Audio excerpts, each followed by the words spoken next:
Jalen Hurts slicing up the Pittsburgh Steelers defense, 290 yards of offense passing for Jalen Hurts. Not one, but two touchdown passes. Also had a touchdown run. Jalen Hurts getting her done. Philadelphia dominating. They win by 2 touchdowns.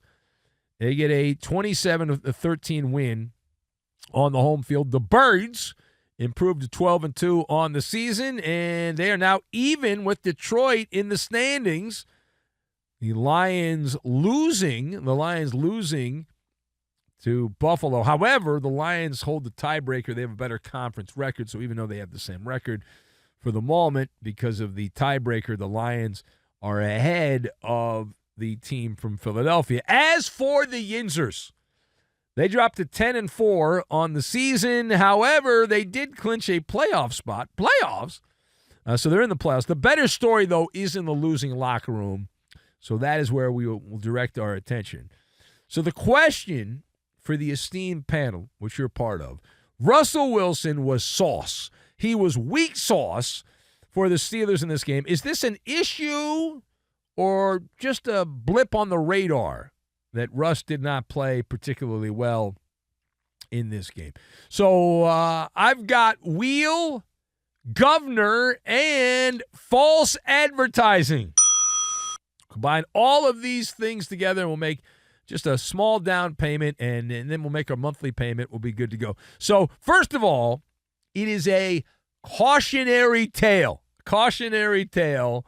The Steelers' offense was, to be kind, choppy.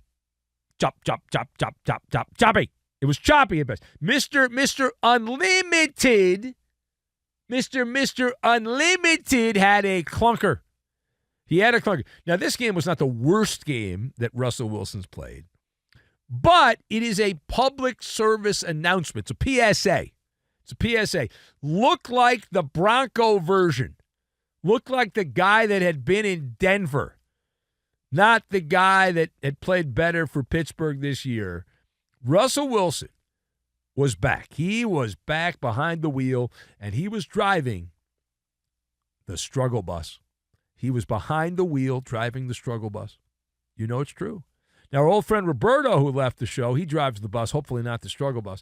But Russ was driving the struggle bus. Same as Mason the Millennial in the Bay Area, driving the struggle bus.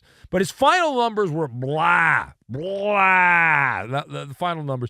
Wilson, as the quarterback, is the facilitator. He is the conductor of the orchestra, and the musical notes were not particularly good there.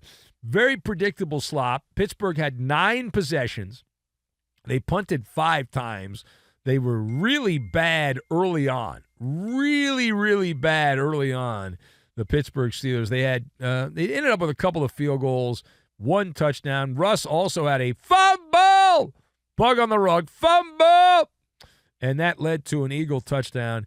So Pittsburgh had only 10 first downs in the game and 163 total yards of offense. And so this is a concern. I realized that just a couple weeks ago, Pittsburgh beat the Ravens, and so you said, well, that's more indicative of who the Steelers are. But they just looked outclassed by the Philadelphia Eagles, and an Eagle team that's got some issues. They're going through some things on offense. You would not know it. And the strength is the defense for Pittsburgh, and they didn't really do much. They didn't really do all that much in terms of slowing down the Philadelphia Eagles offense in this game. Speaking of that, as we turn the page, Jalen Hurts sat down in his post-game news conference on Sunday following the Philadelphia Eagles win, and he said the following. He said, so that's what you all wanted to see, huh? Question mark. So let's parse the words of the Birds quarterback, Jalen Hurts, who sat down at his news conference following the game on Sunday night there in Philadelphia and said, so that's what you all want to see. Well, we actually have. We'll play. Here's a little audio. We'll play it for you. Here we go. The scrutiny's never ending. It's nothing new. That's something that I find a thrill in, and I appreciate being told I can't and that we can't. And I know that I lead this team, and it takes a lot out of it. It demands a lot out of you. I just want to show up and be the best teammate, quarterback, and, be the best I can be. Yeah. All right, so parse the words of Jalen Hurts. And again, the beginning of that where he said, so that's what y'all wanted to see. Huh. So Philadelphia got 26 first downs and 401 yards offense, 401 yards of offense against supposedly a top-notch Pittsburgh Steelers defense. I know there was a big injury at one point, but that aside, has Jalen Hurts shut up his Eagle critics with this particular performance? And so the way I will answer that, this is like the governor coming in, and the governor's entered the room now, and the governor has just issued a pardon, but it's a temporary pardon. It's a temporary stay of execution. That's what it is. Jalen Hurts absolutely deserved the criticism that he got. 100%. It wasn't external, it was internal and external.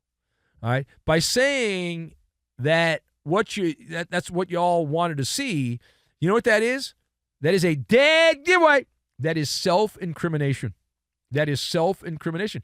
He is admitting by saying that, Jalen Hurts, that he was not getting the job done, which every man, woman, and child knew watching Jalen Hurts, certainly last game against Carolina, he was not getting the job done.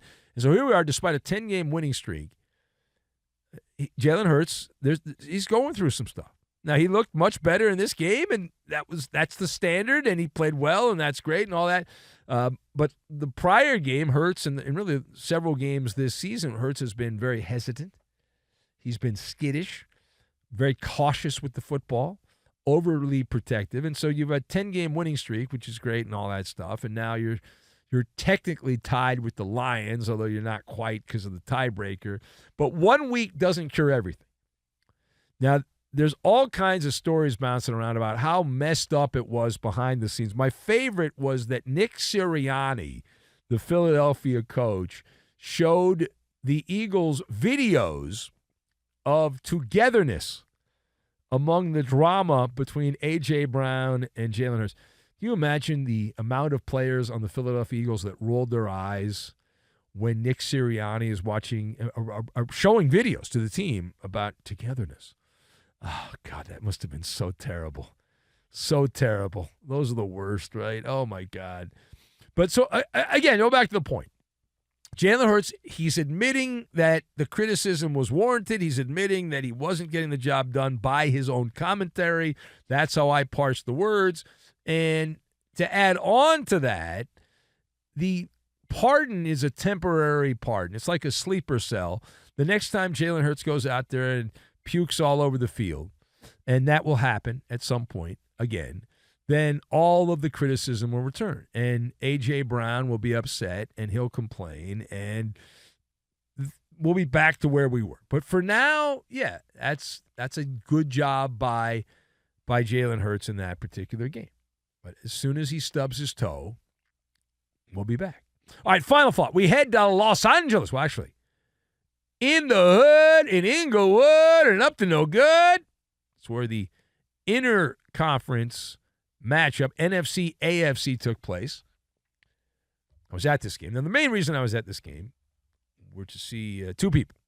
Our friend Eddie, who's a Chargers season ticket holder, Eddie Garcia, and part of the two members of the Fox Sports Radio Alumni Association, Eddie, and also my friend TJ Reeves, who hosted a show here on the weekends, and TJ has been a longtime sideline reporter for the Tampa Bay Buccaneers. So he lives in Florida, and he's worked for the Buccaneers for years on the radio broadcast. And so it was kind of cool. TJ comes to town every couple of years with the Buccaneers, and I always try to make a point to go out and say hello. So I went out and I said hello. We caught up, and TJ was great. It was wonderful. I'll tell some stories about that later on. But I was out there. So I watched the game, and I was trying to multitask, and I was on my computer. I was watching the Lions and the Bills, and I was watching the Pittsburgh-Philadelphia game, and I'm bouncing all over the place. But Tampa Bay visiting SoCal, playing the Bolts, Justin Herbert, Baker Mayfield. My, oh my, what a performance. 288 yards passing, not one, not two, not three, but 4 touchdown passes. The Buccaneers, you talk about a can of whoop ass. The Buccaneers in the second half made the Chargers look like a bunch of frauds. 40-17 the final. as Tampa wins the game. So does this game say more about the Bucs, or does this game say more about the Chargers? That's the question.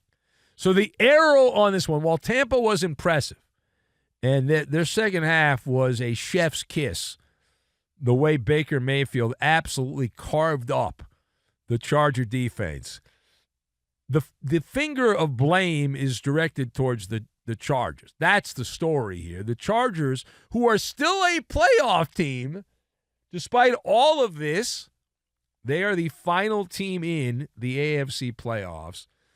They were braggadocious, the Chargers, about having a top 5 defense, and statistically they were a top 5 defense in a number of categories. At home, up 17-13 at home against Tampa Bay. Now, we're not sure what happened at halftime. It's possible that Judge Judy spoke to the team. I saw Judge Judy. She's, I think, retired. She's a very small woman, which means she'll live forever, right? Because the smaller you are, the longer you're living on. Judge Judy was the honorary captain of the Chargers. So before the game, they had Judge Judy on the field standing next to Jim Harbaugh, friends with Judge Judy. And she was standing next to some Charger players. And it was amazing. It looked like it was a child, but this old woman, Judge Judy, standing. It was really funny. But whatever happened at halftime, whatever happened, the Chargers were exposed. They were pantsed. They were absolutely pantsed in the second half. 17-13 lead at halftime. Philly! Abracadabra, hocus pocus, outscored the Chargers on their home field 27-0 in the second half, and just manhandled by Tampa Bay. Jim Harbaugh's pride and joy, his defense was neutered. They were castrated on the field there. Tampa had 298 yards of offense in the second half. 298 yards of offense in the second half. The Chargers had 64. That's it. Pathetic. Baker Mayfield, he set the tone, and Baker surprised me. I thought there would be a regression to the mean for Baker Mayfield. It hasn't happened. He put on a passing clinic. He attempted 8 passes in the second half, completed all 8 of them. My computer-like brain tells me that's 100%. Averaged 18.5 yards per attempt. Baker Mayfield, 3 touchdowns, no interceptions, a passer rating which was perfect. He had a perfect second half against supposedly a top-notch Charger defense. It was comical. And then on the other side for the Chargers, Justin Herbert was flailing away. Again, was it Judge Judy? I don't know. Either way, Herbert in the second half was just 9 of 17, barely 50% passing, and completed passes for an average of less than 4 yards per pass attempt, and had an interception that ends a long streak without an interception. Through all that, though, the Chargers are still a playoff team.